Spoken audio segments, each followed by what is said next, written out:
आत्मरूपा आत्मरूप गणेशु स्मरण सकल विद्यांचे अतिकरण तोच वंदू श्री चरण श्री गुरुचे जयाचे मी आठवे शब्दसृष्टी अंगवे सारस्वता कवे जिव्हे सिये वक्तृत्व गोडपणे अमृताते पारू म्हणे रसनोहे ओळगणे अक्षरासी भावाचे अवतरण अवतरविती पूर्ण हाता जडे संपूर्ण तत्वभेदे श्री गुरूंचे पाय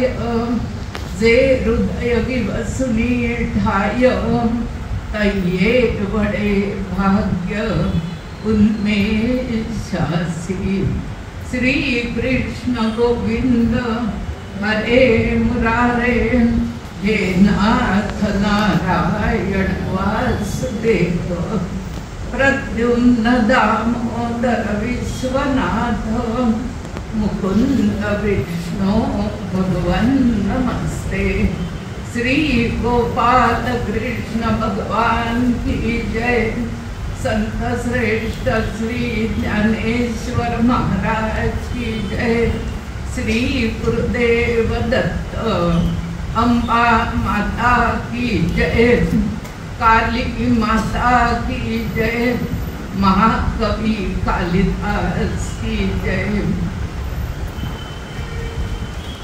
बंधू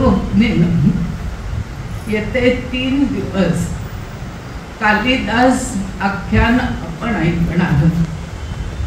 आख्यान विषय पुढे पुढे जात असतो, त्यामुळे 3, 5, 7, 9, 11 असे दिवस आख्यान ऐकलं जातं। 3 दिवसात कालिदास ऐकणं म्हणजे दुधाची तहान ताकावर भागवण्यासारखं आहे। तरी पण आपल्याला मुळीच वेळ नसतो, त्यातून दुपारचा थोडासा वेळ काढून आपण सगळी 5 सालानंतर आज इथे पुन्हा कालिदास आख्यान ऐकायला आलो।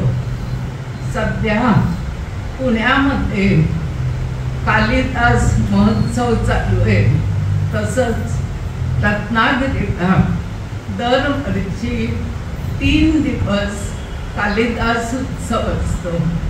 5व्या शतकात कालिदास होऊन गेले आणि आता 21व्या शतक आहे। गेली किती वर्ष कालिदास आपण अभ्यासतो। कोणीतरी असं म्हटलं की भारतातले कालिदास म्हणजे इंग्लंडमध्ये शेक्सपियर आहेत।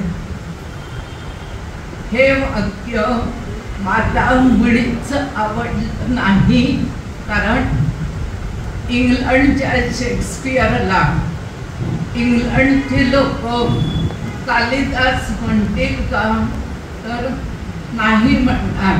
तसंच आपले भारतीय कालिदास हे आमचेच आहेत, त्यांना शेक्सपियर वगैरे कोणतीही उपमा देऊ नये।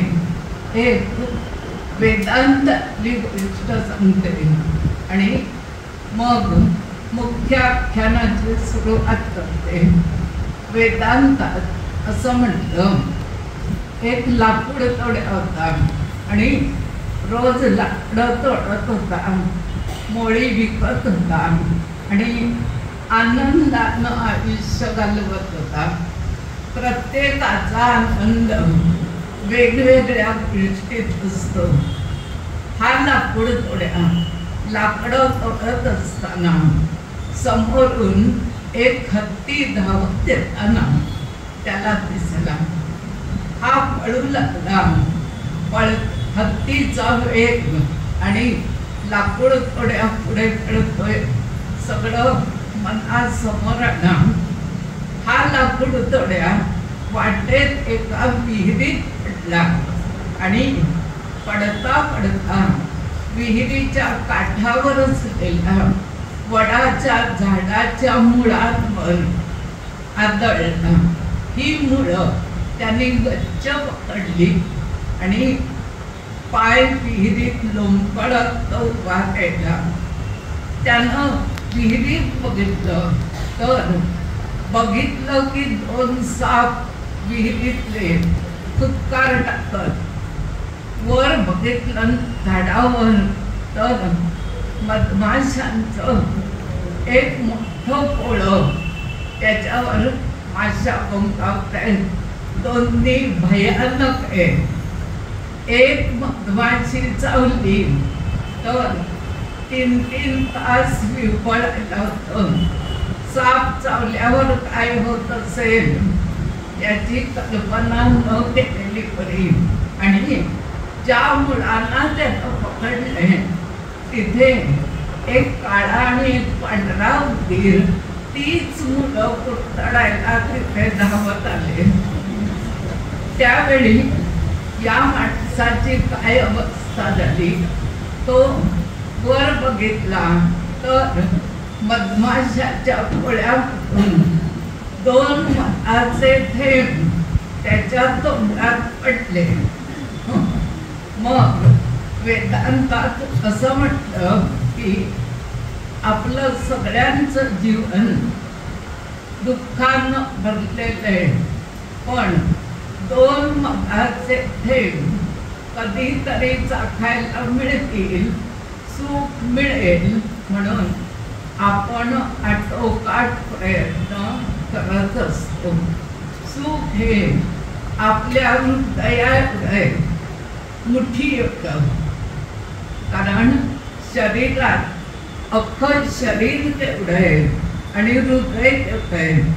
तर हृदयात सुख आहे आणि बाकी शरीरात दुःख आहे. तरी सुद्धा जीवन जगायचं ते का आशेवर जगायचं. महाकवी कालिदास यांचं आख्यान ऐकताना ही गोष्ट सुरुवातीला सांगितली, कारण कितीही दुःखदायक आयुष्य असलं तरी आपल्यापेक्षा सुद्धा दुःखदायक आयुष्य महाकवी कालिदासांचं आहे. म्हणून आपण हे आख्यान दरवर्षी ऐकायचं. आषाढ महिना, दुपारची वेळ, पाऊस आहे, पांघरून घेऊन खरं किती छान झोप लागली असती असा विचार न करता कालिदासांच्या ओढीनं तुम्ही सगळी इथे उपस्थित झालात. हेच कालिदासांवरचं उत्कट प्रेम आहे. सुरुवात अशी केली आहे आख्यानाची की एक कवी संमेलन होतं आणि या संमेलनात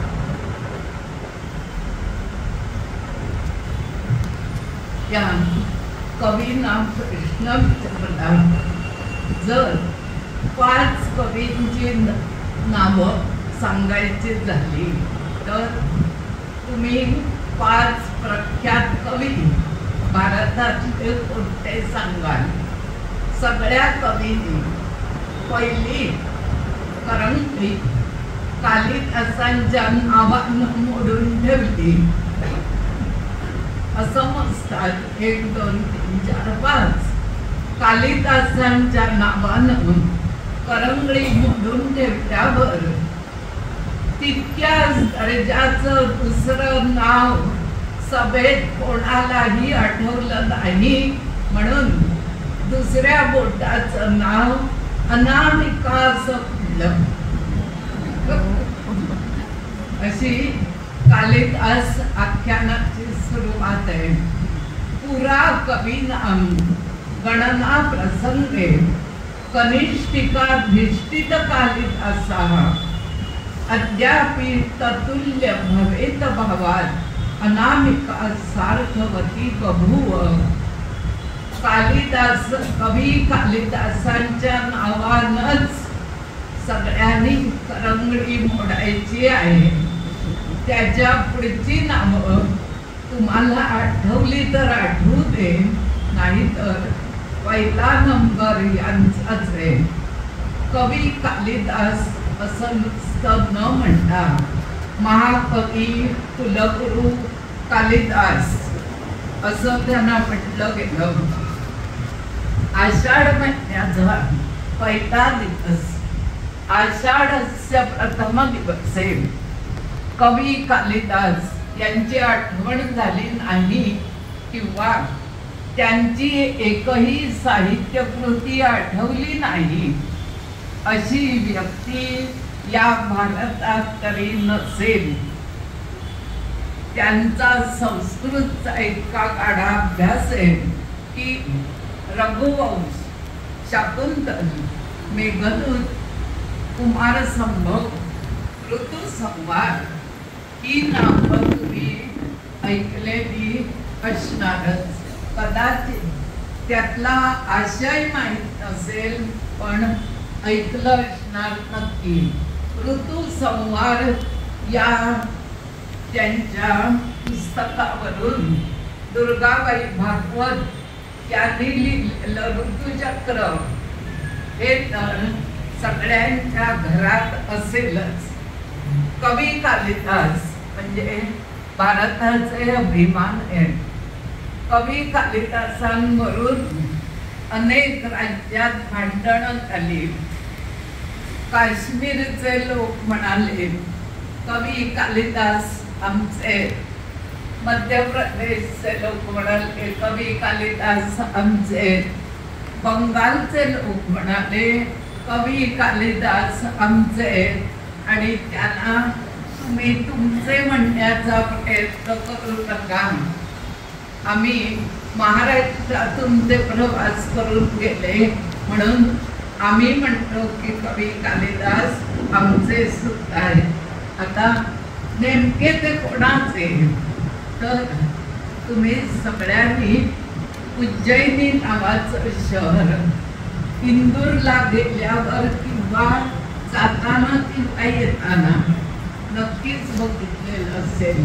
आणि जे इंदूरचे लोक आहेत त्यांना कवी कालिदास आपले याबद्दल अत्यंतिक आदर आहे. उज्जैनीला महाकाली, काली माता मंदिर ही देवी प्रसिद्ध आहे. आणि कवी कालिदास काली मातेचे भक्त असल्यामुळे त्यांना कालिदास असं म्हटलंय. ते मंदिर आज सुद्धा दर्शनासाठी खुलं आहे.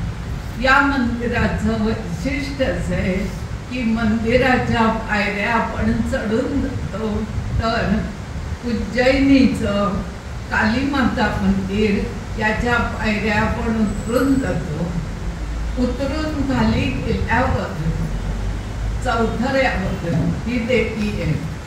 तुम्ही म्हणाल उतरल्यावर दुसरा जिना चढायचा असेलच की आहे, पण हे मंदिर उतरून जाऊन दर्शन घ्यायचं आणि मग चढून यायचं अशा पद्धतीचंच आहे. या देवीच्या पायाशी शिवशंकर पडलेले दाखवलेले. काली मातेनं पराक्रम करून असुरांचा नाश केल्यावर मी किती पराक्रमी आहे असा गर्व काली मातेला सुद्धा झाला, जसा तो प्रत्येक स्त्रीला होत असतो. कारण ती स्त्री आहे, तिलाही आपल्या कार्याचा खूप गर्व झाला आणि मारून टाकलेल्या असुरांवर ती थै थै नाचू लागली देवी. तर तिला शांत करण्यासाठी शिवशंकर तिच्या पायाशी आडवे राहिले.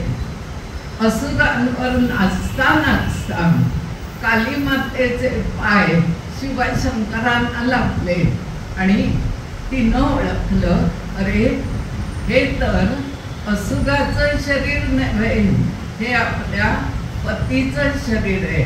म्हणून खाली वाकून बघितलं तर शिवशंकर पायाशी पडलेले होते.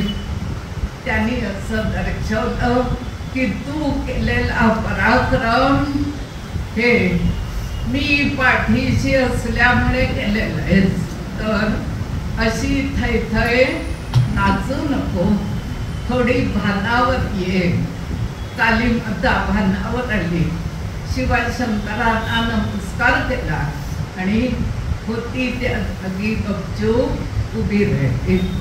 पराक्रमाचा उन्माद असतो, पण 5-10 मिनिटं असावा आणि मग पुन्हा सर्वांनी भानावर यावं, असं कालीमाता आपल्याला सांगते. कालीमातेचं उत्तम मंदिर बघायचं असेल तर कलकत्त्याला कालीघाट तिथे मंदिर बघा. या मंदिरातले अनुभव जसे चांगले आहेत तसे वाईटही आहेत. जे अनुभव तुम्हाला घ्यावे वाटतील ते घ्या, पण एक अकराळ विक्राळ जगदंबेचं रूप म्हणून कालीमाता आपल्याला पाहायला मिळते. आता सुरुवातीला दास म्हणजे कालिदासाने लिहिलेलं जगदंबा स्तोत्र इथे सुप्रिया आणि उज्ज्वला यांनी गायलं आणि आपण ते ऐकलं. त्या गीताबद्दल किंवा स्तोत्राबद्दल पुढे कधीतरी बघू.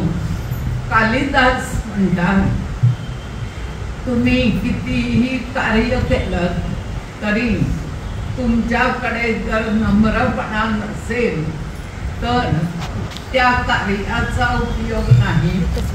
प्रबोध म्हणजे ज्ञानप्राप्ती आणि विनय म्हणजे शील संपन्नता. तुमच्याकडची संपत्ती म्हणजे नम्रपणा. अशी काही चांगली वाक्य त्यांनी लिहून ठेवली आणि ते असं म्हणाले, माझ्या शिक्षणाचं ध्येय नम्रपणा हेच होतं, ते मी स्वीकारलं. कालिदास विक्रमादित्याच्या दरबारातले एक रत्न ठरले आणि भोजराजाच्या दरबारातले महाकवी ठरले. या महाकवीच्या कवी कालिदासांच्या जीवनाची कथा म्हणजे दुर्दैव, दुःख, अवहेलना आणि सर्वस्वी प्रतिकूलता यांनी भरलेलं हे आयुष्य. मग कालिदास म्हणतात की उत्तम साहित्य हे विचारातून, वेदनेतून, प्रत्यक्ष अनुभूतीतून निर्माण होत असतं. आणि जिथे तुमच्याकडे विचारच नसेल, विचार करायला सवड नसेल, आयुष्यात कोणती वेदना किंवा दुःख नसेल, खूप आषाढ आयुष्यात पाहिले नसतील, तिथे साहित्य सुद्धा उत्तम दर्जाचं निर्माण होत नाही. आषाढ किती पाहिले म्हणजे पावसाळे किती पाहिले, कारण आषाढातले दिवस हे गूढ गंभीर असतात. गडगडाट असतो, मेघांची दाटी असते. आत्ता काळोखी तर आत्ता भरपूर पावसाची स्थिती असते, जी सध्या आपल्याकडे सुद्धा अशी स्थिती आहे. आणि ही स्थिती म्हणजेच आपलं जीवन आहे. म्हणून पावसाला न घाबरता आपण आपलं छत्री घेऊन, रेनकोट घालून कार्य चालू ठेवावं. कालिदास आख्यानाची या आख्यानावर एक पुस्तक डोंबिवलीतले एक प्रख्यात कीर्तनकार चिंतामणराव देशपांडे यांनी लिहिलं. पण ते पूर्ण पुस्तक कीर्तनाच्या आधारे लिहिलेलं आपल्याला दिसतं. कीर्तनामध्ये अर्धा भाग गायकीचा असतो आणि अर्धा भाग त्यातल्या सांगण्याच्या कथानकाचा असतो. गाण्यात सुद्धा कथा असते आणि कथेत सुद्धा गाणी असतात. त्यामुळे कीर्तन ऐकताना ज्यांना गाणी आवडतात ते गाण्यांकडे लक्ष देतात आणि ज्यांना कथा आवडते ते नेहमी उत्तरार्धाकडे लक्ष देतात. चिंतामणराव देशपांडेचं विधान, वैशाख मास माध्यान्नी चंडांश जाळी जगा, आग आग होतसे अंतर्बाह्य सर्वांगा, काळी काळी वर्तुळे येती नयना पुढे, शोष घशालाही पडे जीभ आत आत ओढे, ओढे ते कोरडेच नालेही आटलेले, अशा समयी अनपाणी कोणी एक झाले. नुसतं वर्णन डोळ्यासमोर आणा. वैशाख मास आहे, रणरण तो ऊन आहे, सूर्य आग ओततोय आणि या उन्हाळ्यामुळे डोळ्याच्या भोवती काळी वर्तुळं झालेली आहेत. सारखं पाणी प्यावं वाटतंय आणि पाणी पिऊन सुद्धा जीभ कोरडी पडते. ओढे नाले सगळे कोरडे पडलेले आहेत आणि अशा वेळी एक माणूस उज्जैनी नदीच्या काठी क्षिप्रा नदीवरून किनाऱ्यानं चालत येतोय. तुम्ही ओळखलंय की हा माणूस कोण आहे? येता तू दया चली द्विजकुले, गाती अति हर्षुनी, शार्दूलादिक हिंस्र दुष्ट दडती, गिर्यंतरी जाऊनी, देशी तापत सावरी वरी, येशी नभी भास्करा, अत्युच्ची पद थोर हा बिघडतो, का बोला हे खरा. शेवटचं वाक्य अनेकदा अनुभवाला येतं. अत्युच्ची पदी थोर हा बिघडतो. अति उच्च पदावर जाऊन बसलेली माणसं बहुधा बिघडतात. का बिघडतात? तर त्या पदावर बसलं की सगळा गर्व त्यांच्या ठिकाणी जमा होतो आणि बिघडायला सुरुवात होते. शार्दूलादिक हिंस्र दुष्ट लढती, गिर्यंतरी जाऊनी. वाघ सिंह सुद्धा वैशाख मासात एखाद्या डोंगर कपारीमध्ये उन्हाळा सोसण्यासाठी लपून बसतात. तर अशा वेळी हा एक पांथस्थ क्षिप्रा नदीच्या किनाऱ्यावरून कशासाठी चालत निघालाय ते आपण बघूया. हा पांथस्थ पुन्हा पुन्हा सूर्याकडे बघतोय. यासाठी बघतोय की आता साधारण किती वाजले असतील. सूर्य डोक्यावर आलेला आहे, घामाघूम झालाय, आपला धोत्राच्या सोग्यानं डोकं पुसतोय. पुन्हा पुन्हा क्षिप्रा नदीतलं पाणी पितोय आणि तरी त्याची तहान क्षमत नाही. थोडा वेळ डोक्यावर जसं पाणी घातलं तसं क्षिप्रा नदीच्या पाण्यात पाय बुडवून बसलाय. पण उन्हाळा काही सोसवत नाहीये. पुन्हा चालू लागला. चालावं वाटेना म्हणून पुन्हा पाण्यात बसला.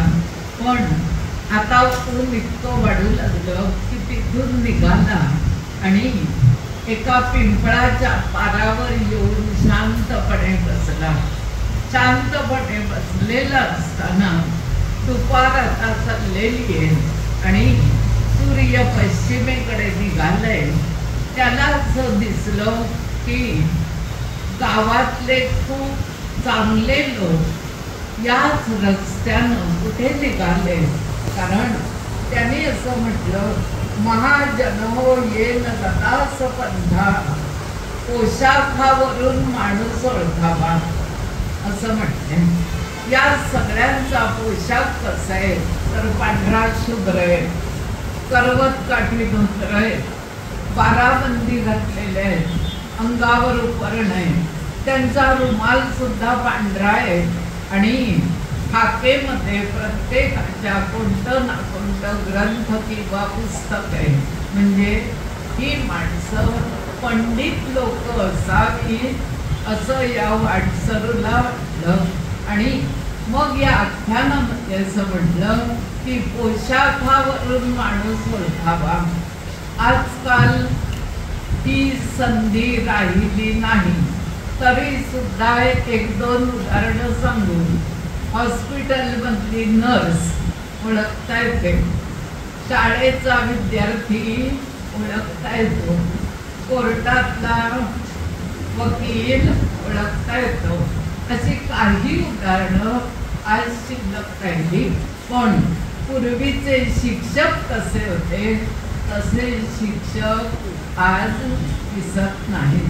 शिक्षिका तर मुळीच नाही.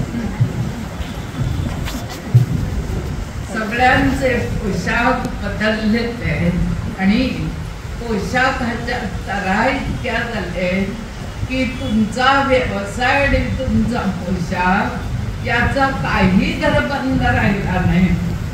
फिरायला जाताना वेगळे कपडे, मॉर्निंग वॉकला वेगळे, योगासाठी वेगळे, भाजी घ्यायला जाताना वेगळे, घरातले वेगळे, लग्न किती हो कपडे.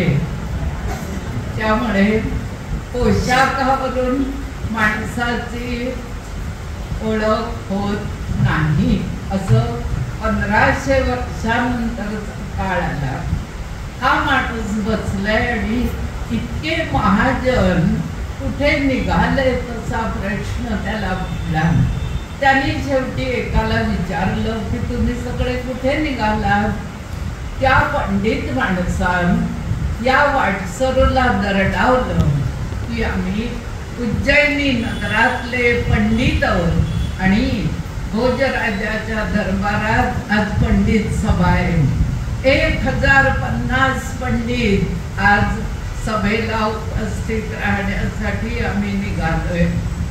तुमच्या या असल्या गबाळ्या कपड्यावरून तुम्ही काही पंडित वगैरे वाटत नाही. तुमचा काही विचार आहे की काय आमच्या बरोबर राजवाड्यात शिरण्याचा, असंही वर विचारलं. मग या पांथस्थाला असं वाटलं की आपण पंडित नसू. आपले कपडे तर साधेच आहेत, पंडिताचे नाही. तरी पंडित सभेमध्ये पाठी जाऊन बसायला काय हरकत आहे. कारण विद्वान माणसं आपल्या अकलेनुसार जे भाष्य करतात ते तर चांगलं असतंच. पण विद्वान माणसं एकमेकाशी जे भांडतात त्यात अधिक मजा येते असं पांथस्थ मनात म्हणतो. विद्वान माणसं भांडत असताना कायद्याचं ज्ञान असेल तर ती बरोबर समोरच्याचं ज्ञान फोडून काढून कायद्याचे मुद्दे सांगून त्यांना गप्प बसवतात. असं म्हटलं या आख्यानामध्ये, तुम्हाला कुठेही प्रमुख व्हायचं असेल कसलंही तर तुम्हाला कायद्याचं ज्ञान असणं अतिशय महत्वाचं आहे. कारण कोण कधी कुठला कायदा काढील हे सांगता येत नाही. म्हणून संस्था प्रमुखाला कायद्याचं ज्ञान असावं. संस्था, शाळा, कॉलेज, मंडळ कोणी आलं कायद्याचं ज्ञान असणारा कोणालाही हरवून पुढे जाऊ शकतो. हा पांथस्थ सुद्धा राजवाड्यात शिरला आणि सभेत पाठी जाऊन बसला. सभा चालू होणार त्याच्या आधी राजा भोज येत असल्याची ललकारी झाली. राजा भोज तिथे आले महासभेमध्ये. सगळेजण उठून उभे राहिले. सगळ्यांनी नमस्कार चमत्कार केले आणि आधी राजाचा चारण असतो तो काही विषय मांडतो की कोणतीही विद्वत सभा असली तरी ती सभा हसत खेळत व्हावी म्हणून चारणाकडे भोजराजाने कागद दिला आणि चारणानं हा कागद उलटा सुलटा करून बघितला आणि चारण म्हणाला, महाराज, मी हा कागद वाचू शकत नाही. का तर तुम्ही जसे वाचू शकलात नाही तो कागद माझ्याकडे सरकवतात. तुम्हाला वाचता येत नसणार म्हणून तुम्ही मला दिलात. मलाही वाचता येत नाही म्हणून मी तो तुम्हाला परत देतो. पंडित हसू लागले. भोजराजांना कागद वाचता येत नाही असं कसं होईल? नक्कीच वाचू शकत होते, पण भोजराज आणि चारण त्यांच्यामधलं हे भाष्य उगीच विद्वान सभेमध्ये हास्य पिकवण्यासाठी झालं. मग दुसरा एक चारण उठून उभा राहिला आणि तो म्हणाला, आत्ता ज्या चारणानं हा कोरा कागद तुम्हाला परत देऊन टाकला व त्याच्यावर काही लिहिलेलंच नव्हतं, हा जसा देऊन टाकला तसंच या चारणानं काल एक गंमत केली ती आधी मी तुम्हाला सांगतो. हा चारण शेतातून चालताना एका खड्ड्यात पडला. वर्णन असं केलंय की शेताचे चौकोनी वाफे असतात आणि मधून जाण्यासाठी थोडे उंचवट्याचे रस्ते असतात. या उंचवट्याच्या रस्त्याने जाताना हा खाली पडला म्हणून मी याला हात देत होतो. नाही, मी वाकलो आणि या चारणाला म्हटलं की तुझा हात माझ्या हाती दे म्हणजे मी तुला ओढून वर घेऊ शकतो. तर महाराज, या चारणानं त्याचा हात माझ्या हाती दिला नाही, पण माझ्या पाठून एक सामान्य माणूस येत होता. तो असं म्हणाला, माझे हात धर आणि तू वर चढ. तर त्यावेळी मात्र हा माणूस चटकन वर आला. याला विचारा की त्यांनी असं का केलं. तो चारण म्हणाला की गोष्ट अगदी साधी आहे. भोजराज आम्हाला सारखे देत असतात आणि आम्ही घेत असतो, त्यामुळे आम्हाला घ्यायची सवय लागलेली आहे, कोणाला काही द्यायची सवय लागलेली नाही. पहिल्या चारणानं असं म्हटलं, तुझे हात दे आणि मी तुला वर घेतो, आम्ही कोणाला काही देत नाही. पण दुसरा चारण असा म्हणाला, माझे हात तू घे आणि वर घे. तो देत होता म्हणून मी चटकन वर आलो. घेणं सगळ्यांना आवडतं, दुसऱ्याला काही देणं त्यावेळी फार काचकूच हे देऊ का नको, देऊ का नको, आवडेल का नाही, नाही आवडलं तर मला काय करायचंय, पाकिटावर नावच लिहूया नको म्हणजे येणारच नाही की कोणी दिलंय. अशा सगळ्या युक्त्या प्रयुक्त्या आपण चालवत असतो. दानशूर करणासम परिणमनी धर्मद्वेष पार्था समय ईश भक्त धर्मसेवेचा आवेश.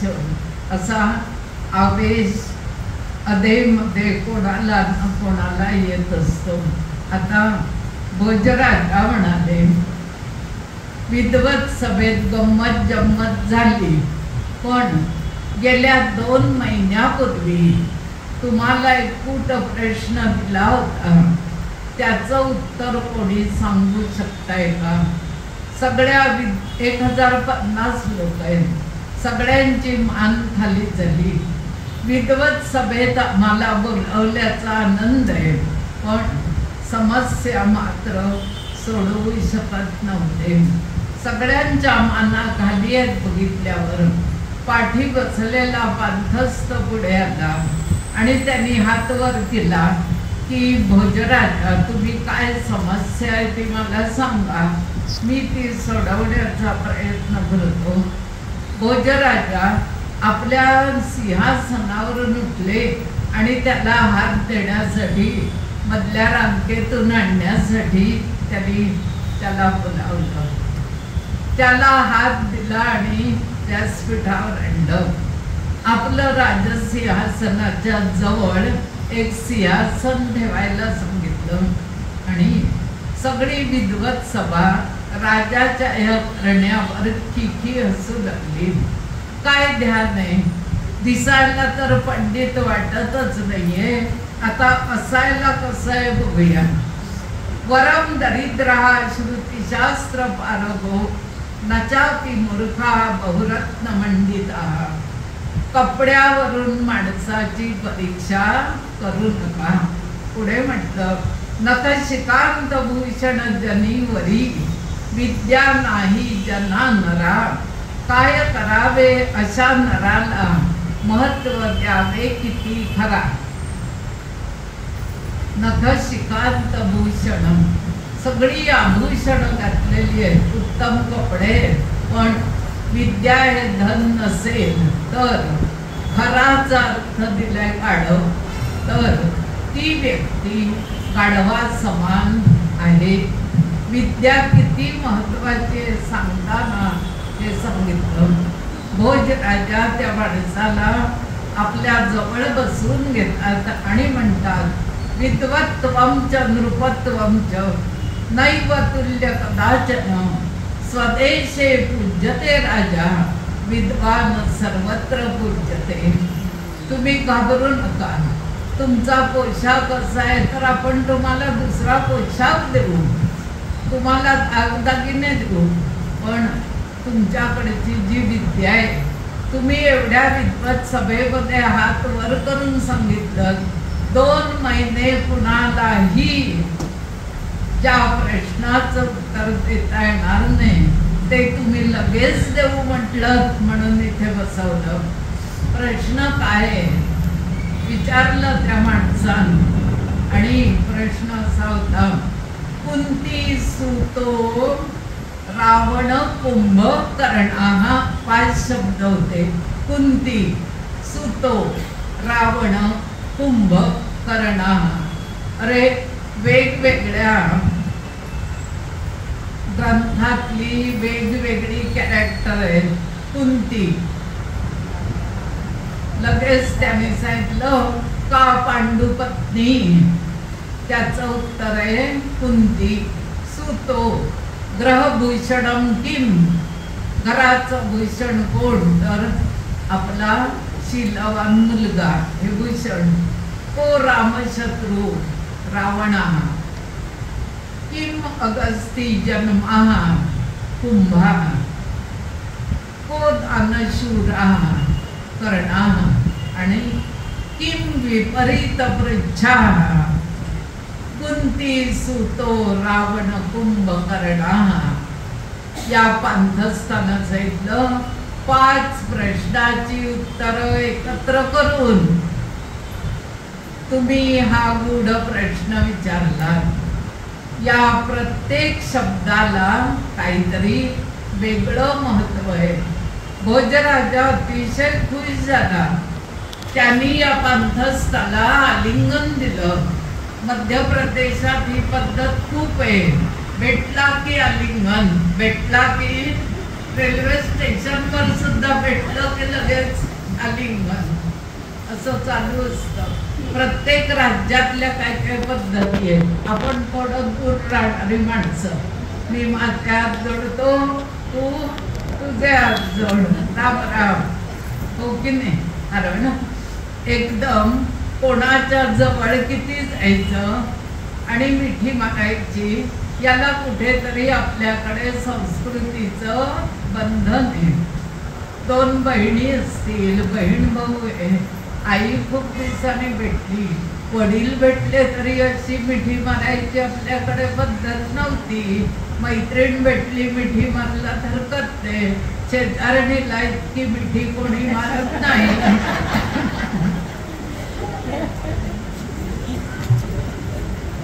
उत्तरच सांगितलं. भोजनाच्या खुश झाले. या पांथस्थाला आलिंगन दिलं आणि नुसती खूण करताच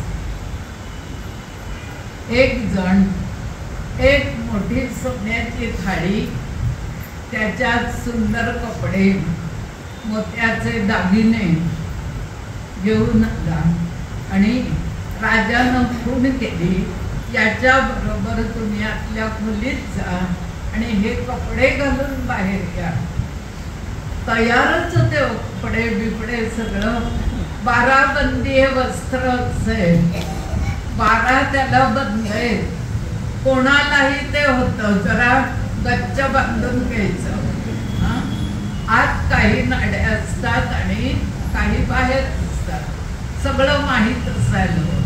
आणि सुंदर करवत काठी उपरणं दिलं, करवत काठी धोतर नेसायला दिलं, गळ्यात घालायला मोत्याचा कंठा दिला. हा माणूस आनंदला. हे सगळे कपडे त्यांनी पटकन घातले आणि राजसभेत पुन्हा येऊन बसला. आता हा पंथस्थ इतका नीटनेटका दिसत होता की 1050 पंडितांबरोबर हा माणूस सुद्धा शोभून दिसला. मग कवी कालिदासाने त्यांना विचारलं की ओ, हा पोशाख घालून आल्यावर तुमचं तेज चांदण्यातही फिकं पडेल. सगळे पंडित टकामका बघू लागले आणि भोजराजाने विचारलं, महाराज आपलं नाव काय? हा माणूस थोडासा गंगरला आणि म्हटला, मला कालिदास म्हणा, मी काली मातेचा सेवक आहे म्हणून माझं नाव कालिदास. ओ, नुसतं कालिदास काय म्हणताय? कवी कालिदास, कुलगुरू कालिदास, स्वतंत्र सभा भरवून कवी कुलगुरू कालिदास ही पदवी आम्ही तुम्हाला लवकरच देऊ. आजपासून तुम्ही माझ्याजवळ असंच उच्च आसनावर बसायचं आणि 1050 विद्वानांच्या सभेचं नेतृत्व तुम्ही करायचं. आमच्या दरबारातले तुम्ही रत्न आहात, मुकुटमणी आहात आणि आपली कीर्ती या जगात दिगंत राहील. असे आशीर्वाद राजा भोज यांनी कालिदासांना दिले. इथे आपल्याला असं लक्षात येतं की मुळात जो तेजस्वी असेल तो बाह्य उपचाराने अधिक तेजस्वी दिसल्याशिवाय राहणार नाही. रोज आपल्याला भेटणारी भगिनी आणि तिच्याच मुलाच्या लग्नात नटून सजून ज्यावेळी ती आपल्या समोर येते त्यावेळी तिचं असणार एक वेगळं रूप आपण सुद्धा गौरवलेलं असतं. वदनम प्रसाद सदनम सदयम हृदयम सुधोमुचो वाचा करणम परोपकरणम येषाम केशाम न ते वचा. वदनम प्रसाद सदनम एवढंच आपण घेऊ.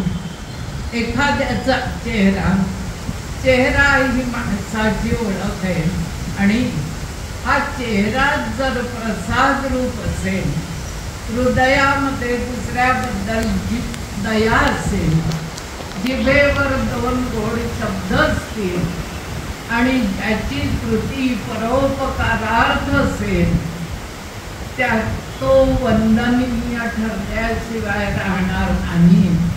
राजा भोज यांनी कवी कालिदासांना नुसते आशीर्वाद दिले नाहीत तर उज्जैनीमध्ये ठेवून घेतलं. त्यांना राहायला स्वतंत्र प्रासाद दिला, दिमतीला नोकर दिले, 2 भोई त्यांची ती पालखी उचलण्यासाठी ठेवले आणि कालिदास उज्जैनीला राहू लागले. एक दिवशी असाच पंडित दरबार भरलेला असताना भोजराजाने कवी कालिदासांना विनंती केली तर कवी कालिदास म्हणाले, महाराज आपण विनंती कसली करता? मी काय सेवा करू ते सांगा, तुम्ही मला आज्ञा करा, मी ती पूर्ण करेन. भोजराजा म्हणाले की कवी कालिदास तुम्ही भारतभर फिरले आहात, तुमच्याकडे खूप अनुभव असतील तर त्या अनुभवांपैकी काही अनुभव तुम्ही या पंडित सभेमध्ये सांगाल का? अपार अनुभव आपल्या पाठी केले देशाटन, अपार भेटी आपल्या झाले संभाषण, विविध जनांची विविध तेथली स्वभाव चित्रे तुम्ही, त्यातील काही दिलेत आधी विनंती करतो आम्ही. कवी कालिदास म्हणाले की मी एक कथानक तुम्हाला सांगतो. हे कथानक मला प्रत्यक्ष काली मातेनं सांगितलं म्हणून मला माहीत आहे. मग त्यांनी एक कथानक सांगितलं. कथानक सांगायला सुरुवात करण्यापूर्वी काहीतरी त्यांनी आठवलं.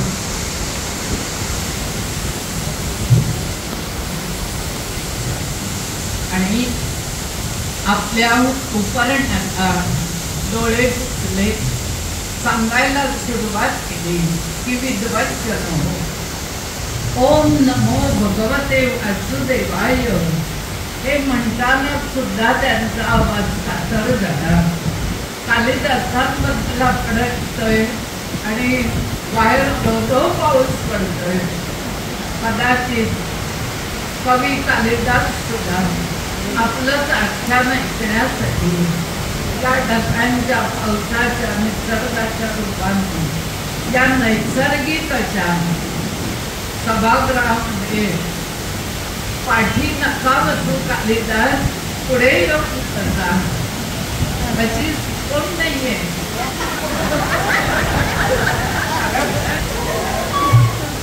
आपण काही इतके विद्वान सुद्धा नाही आणि कवी कालिदास तिथे नक्की नाही.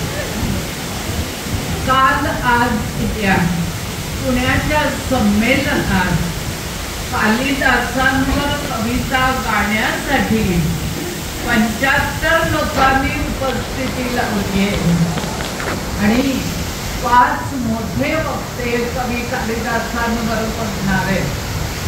असं वाटतं की डोंबिवलीत राहण्यापेक्षा पुण्याला असतं तर बरं झालं असतं.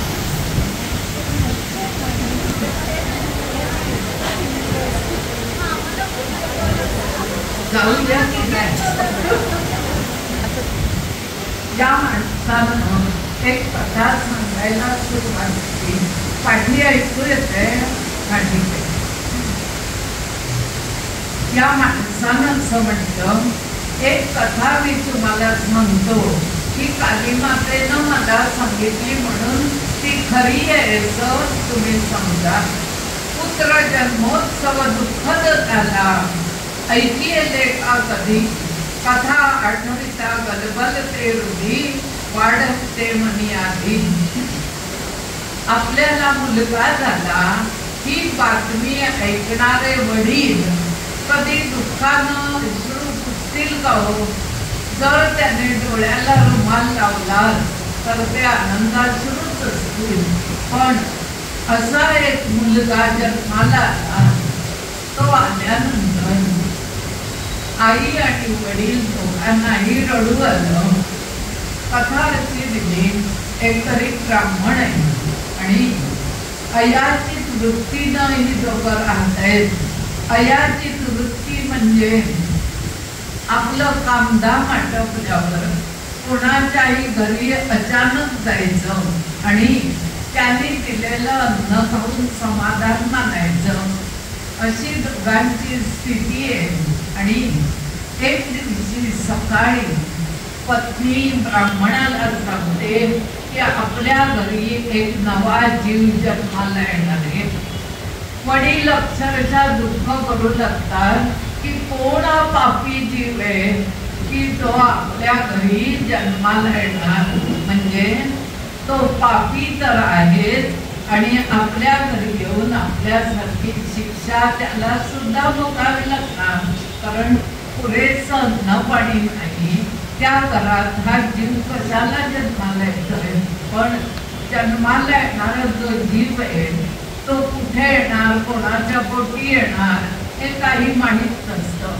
9 महिने 9 दिवस भरले आणि एका रात्री मध्यरात्री या ब्राह्मण स्त्रीनं एका छोट्या मुलाला जन्म दिला.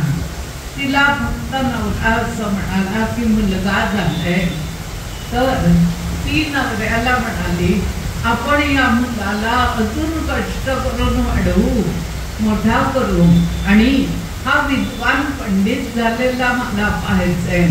तिचा आवाज अतिशय क्षीण होता, कारण नुकतीच बाळंती नाही.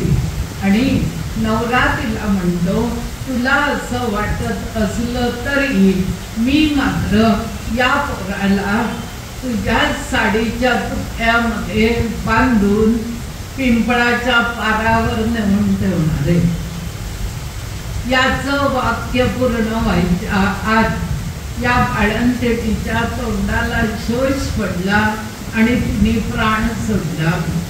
आपल्या पत्नीनं प्राण सोडलेला आहे हे ब्राह्मणाच्या लक्षात आलं आणि हा मुलगा म्हणजे आपल्याला फार भार आहे असं वाटून त्यांनी आपला निर्णय पूर्ण केला. त्याच बाळंत्यात त्या मुलाला बांधून तो पहाट व्हायच्या आत पिंपळाच्या पारावर नेऊन ठेवून आला. ठेवलं, पाठी फिरला, पण त्याला असं वाटलं की ते हिंस्र श्रापद शेवटी बाप आहे, कोणीतरी याला खाऊन टाकण्यापेक्षा जरा थांबतो, सूर्योदय झाला की कोणी याला उचलून नेतो का बघतो आणि मग निघतो. कारण पत्नी आता गेलेलीच आहे आणि आपल्याला पुढचं आयुष्य एकटंच काढायचंय. कथा अशी सांगते की पत्नी गेल्यावर पती जीवन संपवायला बघणं फार सोपं असतं, पण पतीच्या पाठी पत्नी वाटेल ते करून मुलांना वाढवत असते.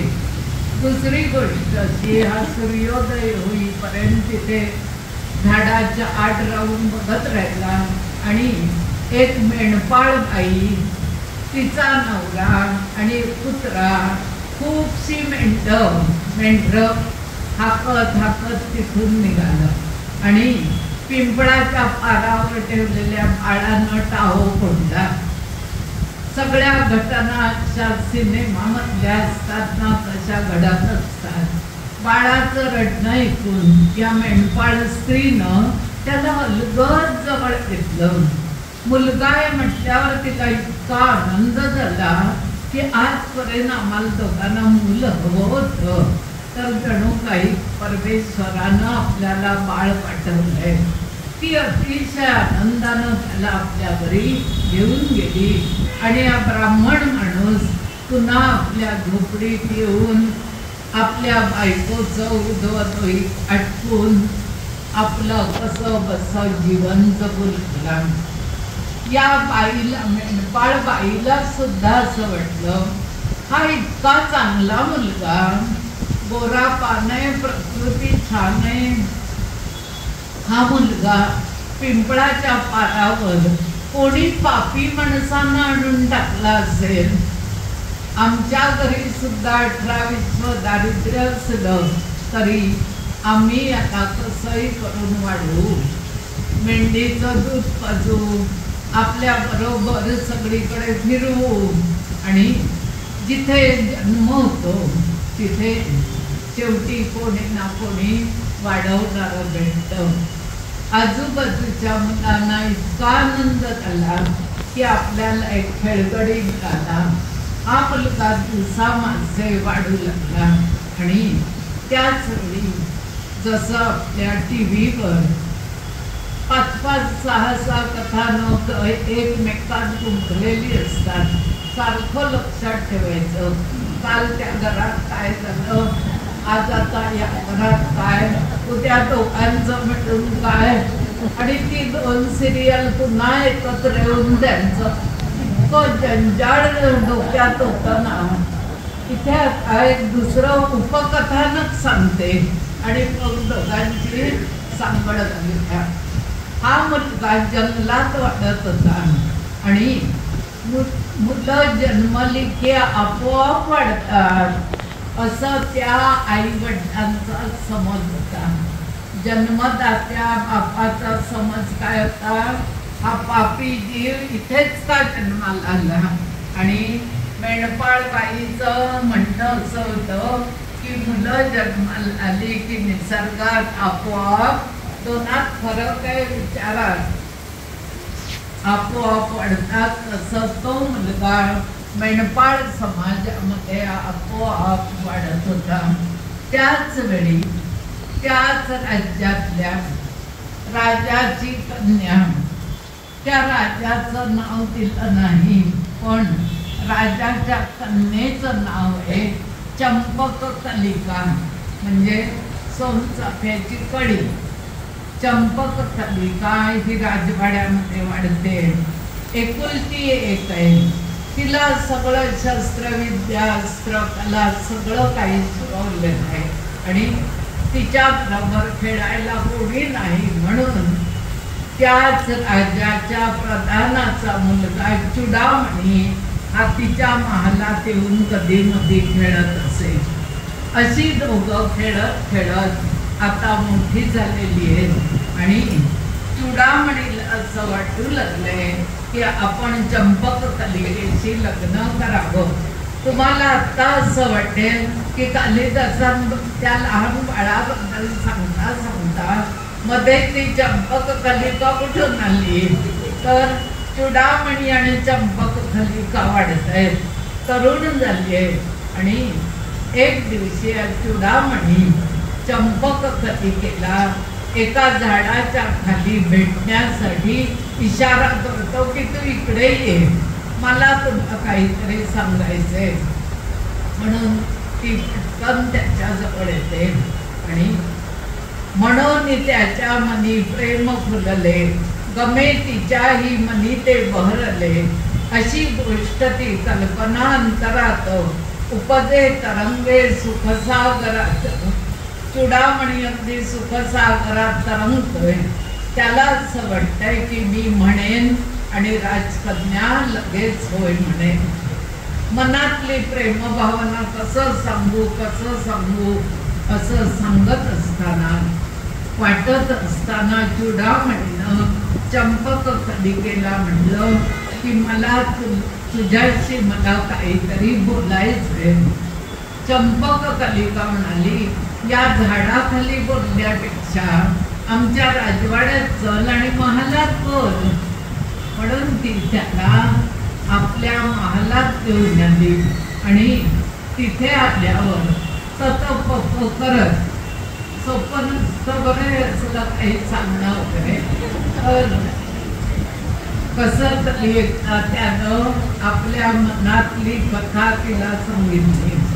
ते ऐकता चंपककलिका अतिशय चिडली आणि ती असं म्हणाली की लहानपणापासून मला भावंड नसल्यामुळे मी तुला भाऊ मानून तुझ्या बरोबर खेळत आले आणि तू मात्र डोक्यात नसत्याच भावनांची गर्दी करून हे विचार तू मला ऐकवलेस.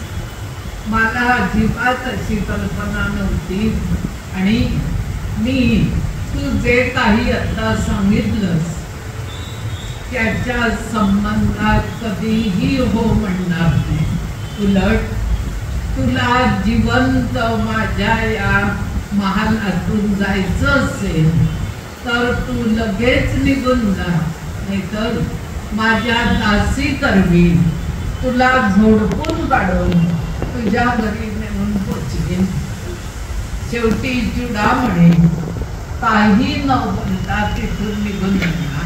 पण एखाद्या मुलीनं आपल्याला नाही म्हणणं हा जो पुरुषी अहंकार आहे तो या आख्यानामध्ये दाखवलाय. या आख्यानामध्ये असं म्हटलं की चुडामणी घरी जातो, त्याचाही महाल वगैरे, कारण प्रधानाचा मुलगा येतो, त्याच्या महालात गेल्यावर त्यांनी एक सुंदर चित्र चंपककलिकेचं काढलेलं आहे आणि आपल्या महालात असं लावलंय की त्यांनी कपाटातल्या बाहेरच्या आरशामध्ये जरी बघितलं तरी पाठी लावलेलं ते चित्र बरोबर प्रतिबिंब आरशामध्ये पडत होतं.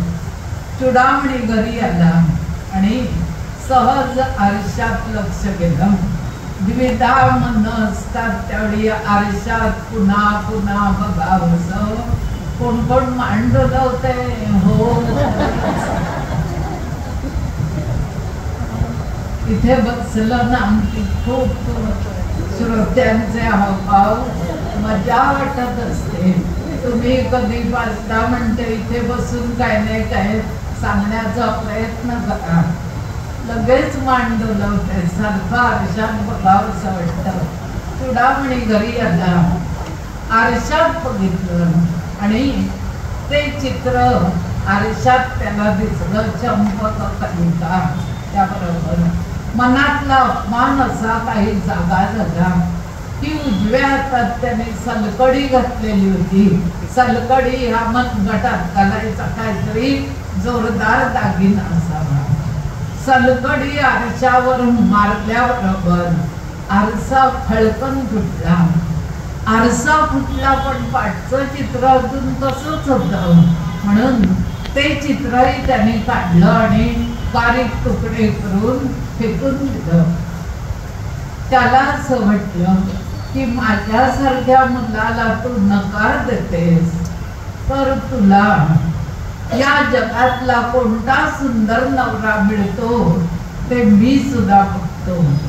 आणि खरंच काही काळानं त्याच वर्षी अशाच एका विद्वत सभेमध्ये त्या राजाला कोणीतरी तुम्हाला मुलं बाळ किती काय चौकशी केली. राजा म्हणाला माझी मुलगी चंपक कलिका ही सगळ्या शिक्षणानं पारंगत आहे. एकुलती एक आहे आणि माझ्यानंतर या राज्याचा वारस माझा जावई होईल. त्याचबरोबर ती मुलगी आता उपवर असल्यामुळे लवकरच तिच्या लग्नाचंही काढायचंय.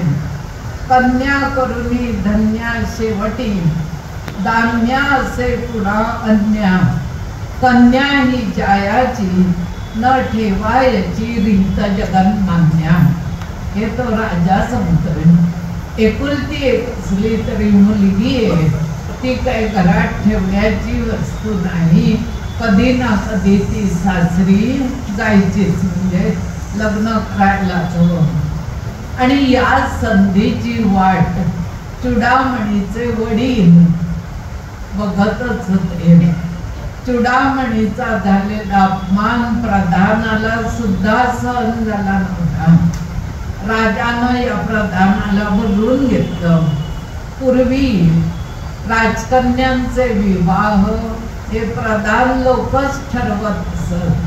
मोठा लवाजमा घेऊन गावोगावी फिरत असत आणि एखादा उत्तम वर नियुक्त करून मग स्वयंवर होत असे.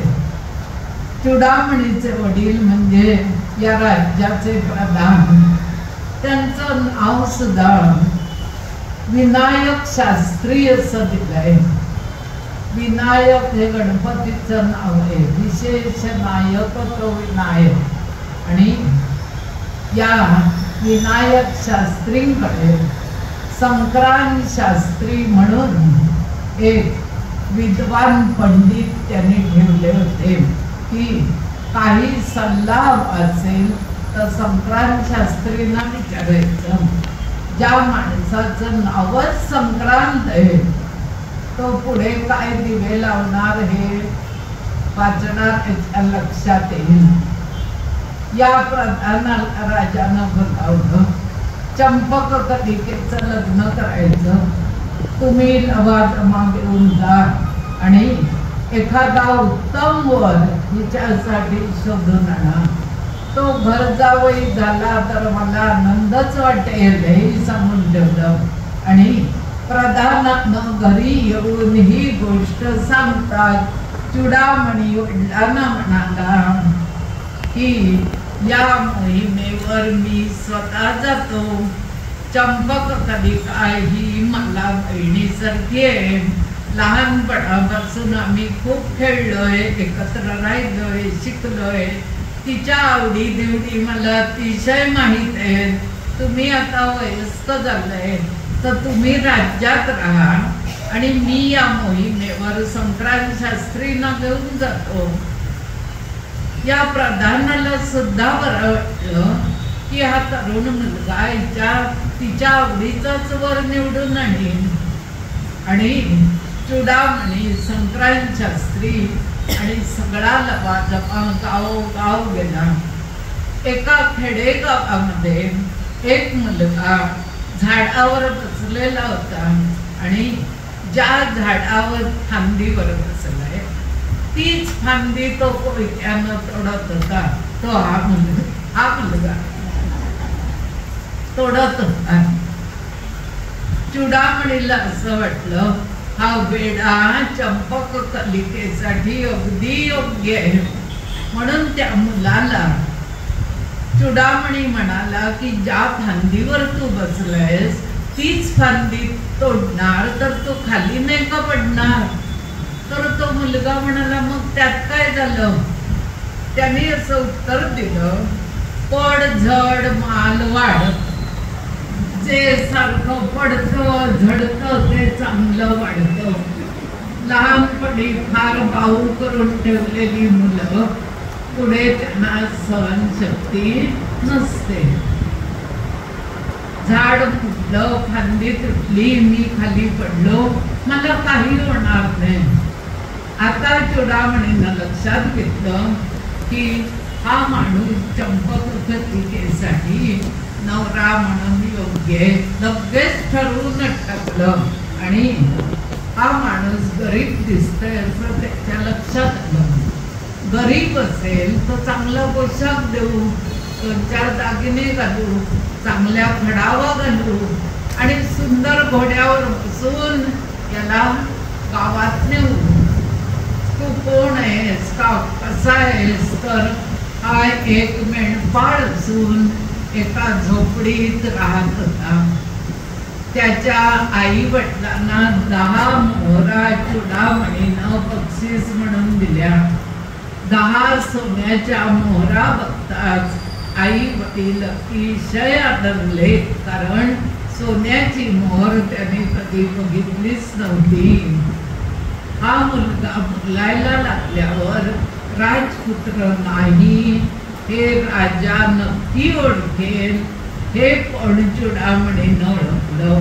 कारण माणसाला कितीही नटवलं सजवलं तरी एकदा का ती व्यक्ती बोलू लागली की सगळं लक्षात येतं की ही कंच्या गावची असेल आणि एकूण परिस्थिती काय असेल, तिचं शिक्षण काय असेल हे बोलण्यावरून माणूस ओळखावा.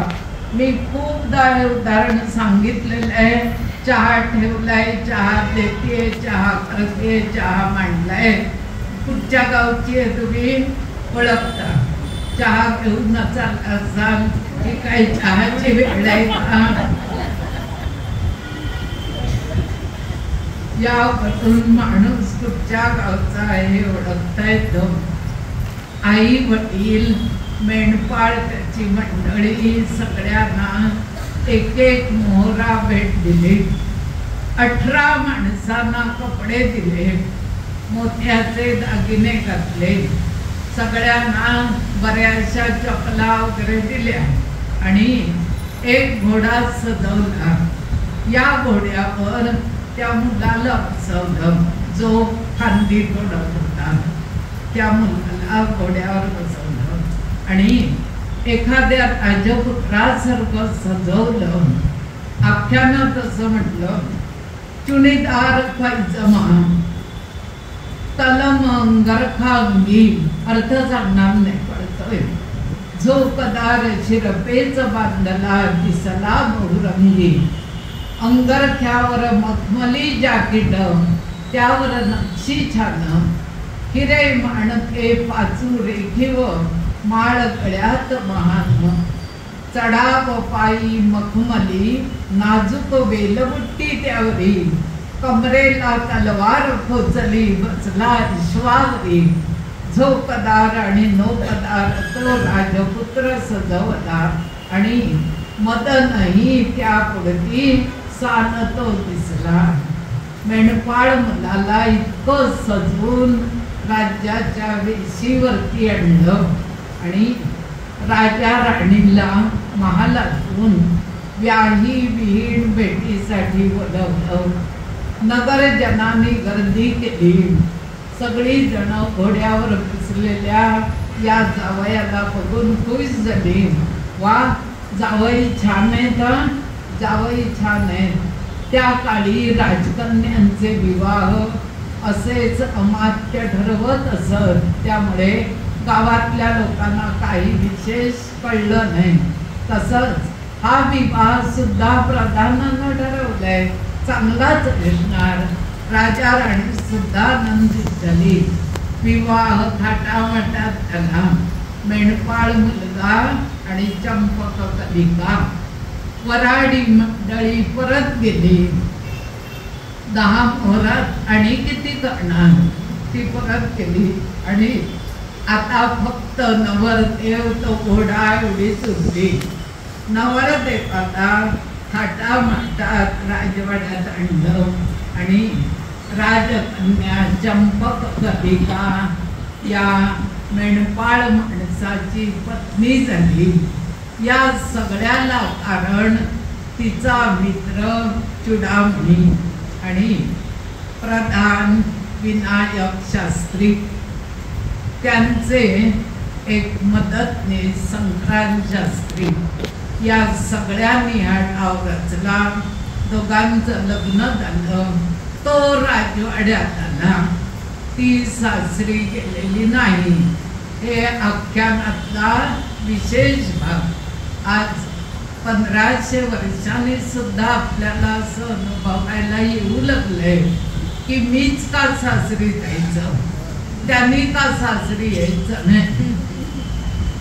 मी जशी माझ्या आई वडिलांची सेवा करणार तसं तू तुझ्या आई वडिलांची सेवा करणे तर काय वाटेल ते कर. आख्यान अशासाठी ऐकायचं की यापेक्षा आपलं जीवन चांगलं आहे. या विद्वान कवी कालिदासांपेक्षा सुद्धा साधं असेल जीवन. स्टेशन पासून 3 किलोमीटर राहत असो, आपलं जीवन अधिक चांगलं आहे. यासाठी चरित्र, आख्यान, कथानक ऐकायची, लक्षात ठेवून त्यातलं चांगलं ते घ्यायचं. चंपक कलिका आणि मेंढपाळ मुलगा यांचं लग्न झाल्याचे लाडू सगळ्यांनी आज घरी जाऊन आपल्या आपल्या घरी खायचा. आज मी इथे थांबते. आता उत्सुकता लागली या दोघांचा संसार कसा झाला. इथे थांबते. नारायणं नमस्कृत्यं नरं चैव नरोत्तमं देवीं सरस्वतीं व्यासो ततो जयमुदीरये. श्रीकृष्णार्पणमस्तु.